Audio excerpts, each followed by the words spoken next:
Do you know the quote by William Goldman? Who's William Goldman?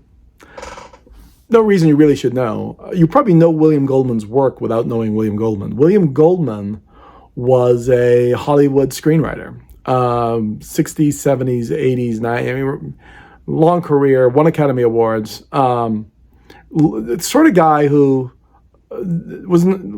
he liked being a writer. He was doing exactly what he liked to do. He loved it. He was really good at it. Like I say, won Academy Awards. I mean, Goldman was a serious guy. He wrote the script to Butch Cassidy and the Sundance Kid. He wrote, All the President's Men. He was writing for The Sopranos, I believe, at one time. I mean, long career. And he wrote a lot of lines that sort of became these iconic lines. Who are those guys? Butch Cassidy and the Sundance Kid. He was that kind of writer. It's really extraordinary talent. And Goldman was being interviewed, and he didn't do a lot of that because he was a little uncomfortable with, I think, press, and I think he also understood very much how Hollywood worked, and wasn't afraid to say so. So that probably didn't make him necessarily the most popular guy because he wasn't playing any games. William Goldman was very straight. And he was being interviewed, and the interviewer said at one point, there's so many lines that you've written that have gone on to be, just part of the greater culture. People knew, even if they never knew who he was, they knew the line, they knew the movie, they knew it, right? And said, you must have known while you were writing it. You must have known while you were doing it. Boy, that's a good one.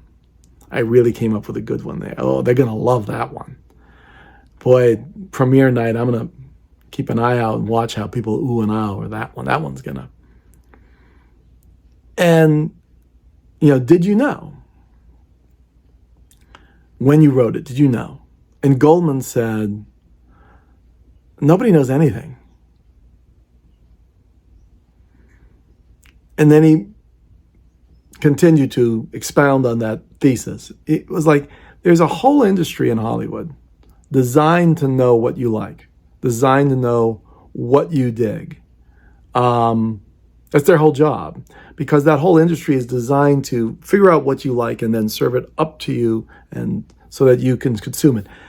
That was true then. That's not any different in the age of streaming or of YouTube or of clicks or of TikTok or wherever it is. People are trying to get people's attention. The industries that surround it, the artists themselves, maybe not, but the industry certainly is trying to make. They're in business. They're trying to make money. They're trying to. They think they could figure it out. They think they could figure you out. Scroll on your phone. How many targeted ads did you? They're going to get in your head, and they're going to okay. And Goldman said, so there's all of this apparatus to figure out, to understand what it is you want. And most of the time they get it wrong. If they were really doing a great job, all the movies would be successful, right? Many movies are unsuccessful. Many are flops. Many that thought they're going to be huge are flops. Ones that people didn't expect end up doing well. Because no one can pick the future. No one can there's too many variables. You can't get around all of them. The culture is a moving target. It takes a long time to make this. So you aim, okay, I've got this idea, and then they write the script, and they've got to cast it, and then all the actors write, and then they've got to film this thing, and there's all the post-production. And by the time the thing gets to the silver screen, and they're aiming over here, the culture has moved over there.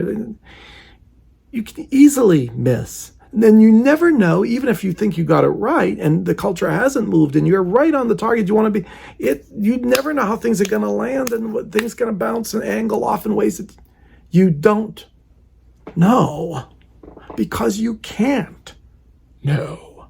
You can't know.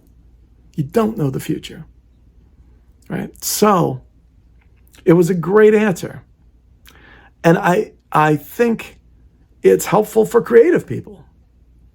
Because we think sometimes, I think a lot of folks do, look, we're all very needy. We want to, pardon me, we all want to be liked, right? People want to be liked. They want the attention. They want all that. Most, I think, creative people deep down, yeah, it's nice, right? They want that affirmation, that confirmation. They want to. So there's a tendency to want to steer things and aim the ball, to cater, and it's a bad idea. It's a bad idea. Whenever you aim the ball, this is what they want. I'm going to put it right down Broadway. It almost always, actors say, something doesn't play well on its feet. It doesn't land right. It feels like it's catering too much often. And a lot of times it just doesn't work. So it's a thing to be avoided as a creative person. Don't aim the ball. You have to do something that you like, and then there will be a subset of humans out there, that will be of similar mind, and they will appreciate it probably on a deeper level because they know that it is real and sincere as opposed to something that is an artifice, essentially a lie to try to get people to like them, So, well, look, what am I doing here, right? All 8 people who are watching, I'm not doing the super, splice cut stream of consciousness just talking to you, right? Because there's going to be some people, I don't have the time for anything else, one, and I like this kind of stuff. I like it when people just talk to me straight. I enjoy that. I enjoy that kind of content myself. I think I mentioned before, there's a guy named Andy Edwards who does these great videos, a guy out of England, and he inspired me. It was just like, bright guy, knows a lot about history, but no, just talks to you. Love it. Don't aim the ball. Tell it straight. There's got to be at least the option for that. So the whole thing about, nobody knows anything. I agree. I'm a huge news junkie and sports junkie. Not huge, but huge in news.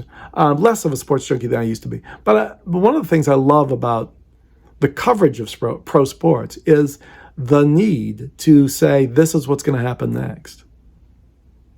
NHL playoff hockey is happening right now. There are guys who are on the radio or wherever, and they will tell you that happened, therefore this will happen. They often get it wrong. 2 months ago, before the playoffs began, well, the Bruins are going to win. Who could stop the Bruins? No one can stop them. They had the greatest record in the history of the sport in the regular season. They go into the playoffs, and they get beat in the first round at home in 7 games. No one predicted that. No one would predicted these 4 teams that we have left at this point. No one was predicting any of that because we can't know. People sit there and I get accused of, you don't believe in anything, Dave. You don't have any faith. You don't believe in anything. In large part, true. I'm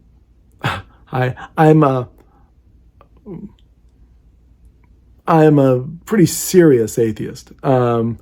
Since childhood, I was like, you kidding me? I mean, good God, you people actually believe this stuff? I could not get my head around it. I like evidence, and I like inquiry, and even that's never going to be perfect, but there is no perfect, so that's okay. It's the best tool we currently have, so I like going with that. So I don't have a lot of faith. And this leads to some other ideas. People sitting there going, well, you don't believe in the political system, or what we're doing. You don't believe in. You've got no religion. What do you believe? Surely something guides you. I mean, you can't. You can't be totally, barren and empty, right? I mean, how depressed must you be? I'm not depressed at all. And the answer is, I do have one thing. I believe in the power of distraction. I believe in the power of distraction. I think artsy people, creative people, here's another quote, right? Everything is personal. We feel everything. We feel it more. We're probably, especially as kids, we're probably a little emotionally damaged. So we have increased sort of empathy and all that. Doesn't mean that we've got it all down, that we're right about everything. I'm not claiming that. But that is often the nature of creative folks. We feel it all, which is why we're able to have the sensitivity to channel that in a creative way and come up with these responses that we have. But back to distraction.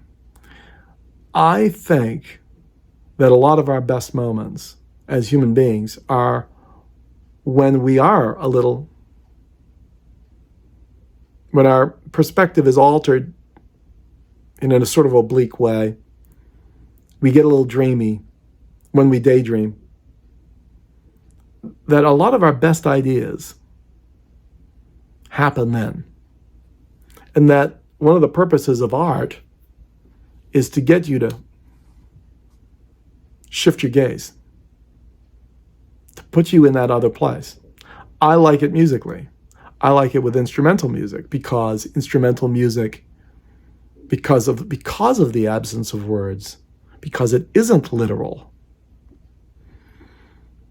and we can get a little lost in it. I think we need to spend more time getting lost. Let's get lost. Right? Very Chet Baker over here. Let's get lost. Get lost and have that moment. And I think our gig, whether you're a visual artist or you're a dancer or you're an actor or whatever it is that you're doing, is you're trying to get people to think of something in a way that they don't usually think. Change the perspective, change their minds. And very subtly. And you'll never know, here's the other part, you'll never know to what degree you've been successful. Okay? I had to do a master class once for a drum and bugle corps. I love drum corps. And I was helping them during their move-in phase one year. This goes back some years. And, I think it's very important for musicians, any unit, any band, every orchestra, any whatever, to know, in the end, what is it we're doing? What is the ultimate meaning of these performances? And I said, if you've changed someone's perspective or you change someone's behavior a little bit because they got distracted,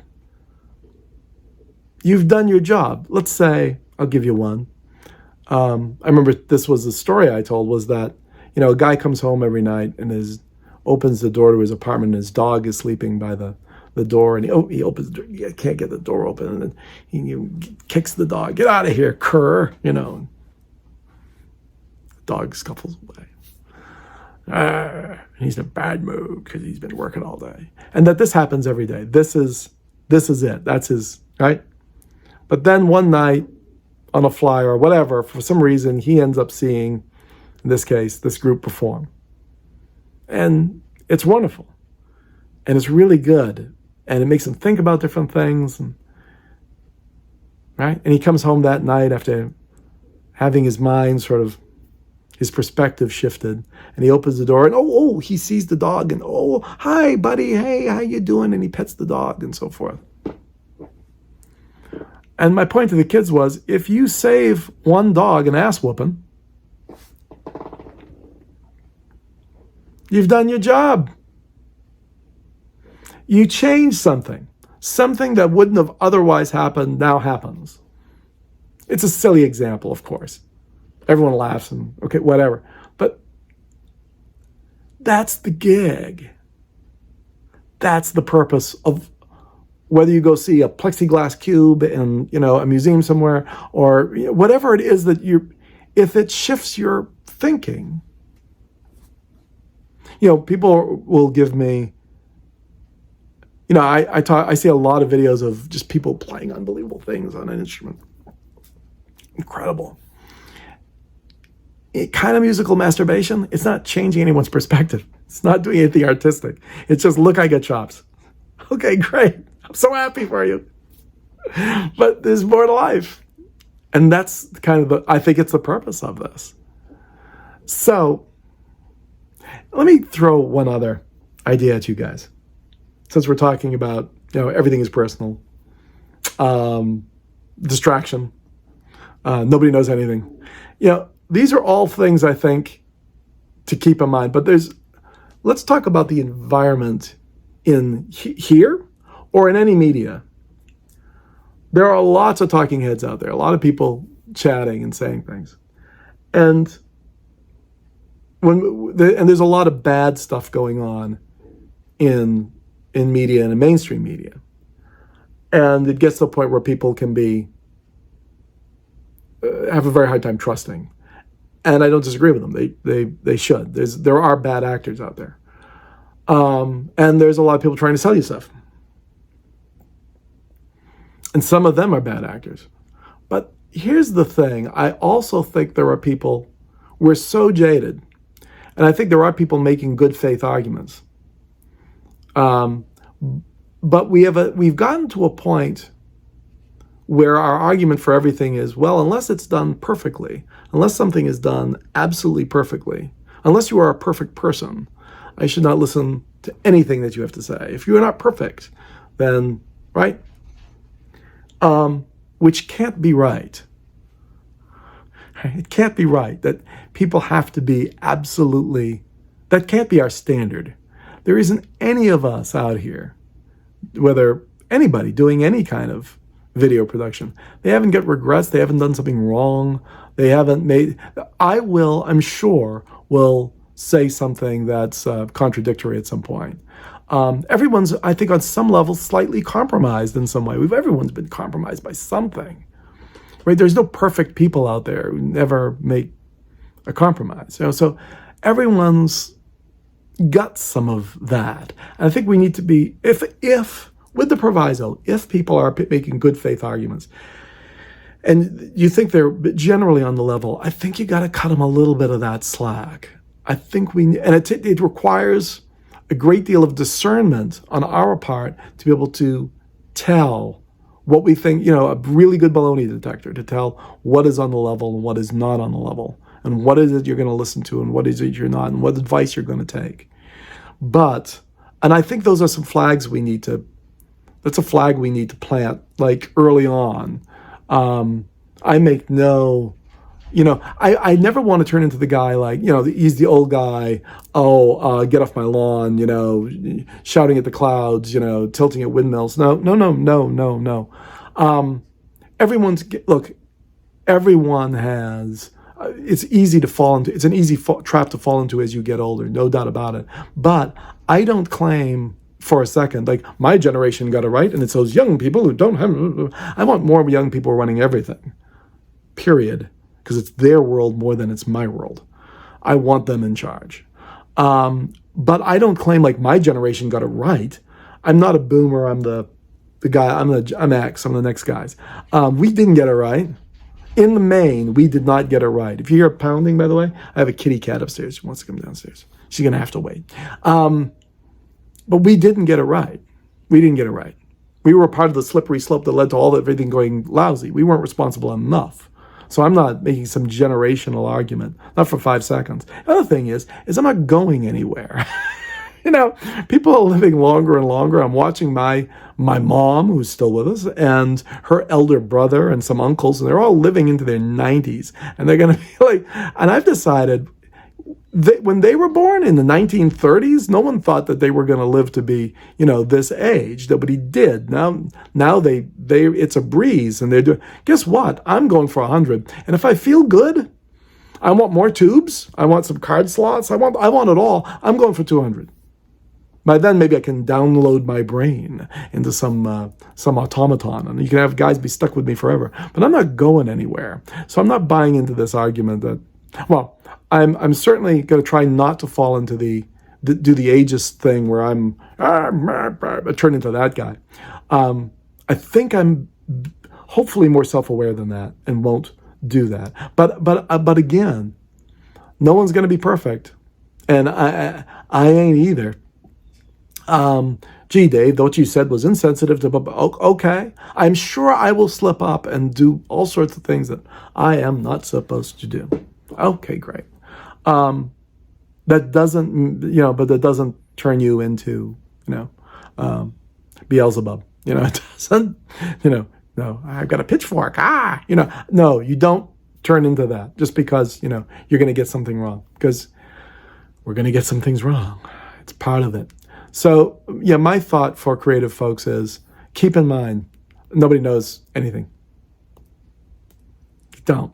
People want to, it's the whole, it's back to the religion thing, unfortunately. But, I don't know if I mentioned, I'm not a religious guy. It's the idea that we're going to have control. We can't stand the idea that we don't know. It's why we have all this predictive stuff with the politics or even the sports or whatever it is. We're convinced that we've got to feel it. We can't stand the idea of not knowing. We cannot take it. Psychologically, we cannot take it. It's a whole other topic. We talk about psychology, whether psychology to some degree may think, not all of them, they'll deny it, I'm sure. But to some degree, there's no such thing as sanity in a 100% position. Now, just because you have a broken finger doesn't mean your whole body's destroyed. Okay, but no one's scoring 100 on the sanity test. It is an insane world. Watch the news. Hey, follow the arguments that some people are making about, follow court decisions, follow these things, and you sit there and go, oh my God. So in that situation, you're gonna be able to figure out the obvious straight line. No, you're not. What you can do, though, is you can be true to yourself and do your own work and do the things that are true to yourself. Get it out to as many people and just see how it lands. That's it. That's what we can do. So nobody knows anything. Everything is personal. Buy into art, the art of, and distraction as being something to go for. Distract other people. Go for that instead of worrying about, it's great. Yeah, learn your scales. Right? Oh, look, whole tone. Great. Make it part of you. Great. But let's keep our eye on the ball in that sense. Don't worry about it too much. Do your thing. Do you. Just do you, guys. And keep an eye on the craziness going on out in the world. There's a lot of it. And be a little forgiving of there are some good folks out there. All right? But they're not going to be perfect. And that's not a reason to disown them. It's okay. When you consider the level of really, really bad folks out there, really malevolent people out there, especially in politics, right? People are a lot angry, very angry, right? Really dark forces. And, we can't seem to say that they're crazy or convict them. Okay, right. But folks who are half decent, really generally well above board good people, they're not perfect enough. So the perspective is lost. Don't let any of that trip you out. Again, do your thing, guys. All right, I will talk to you folks in, I'm guessing, another week, and we'll have more great stuff to hone in on. Bye.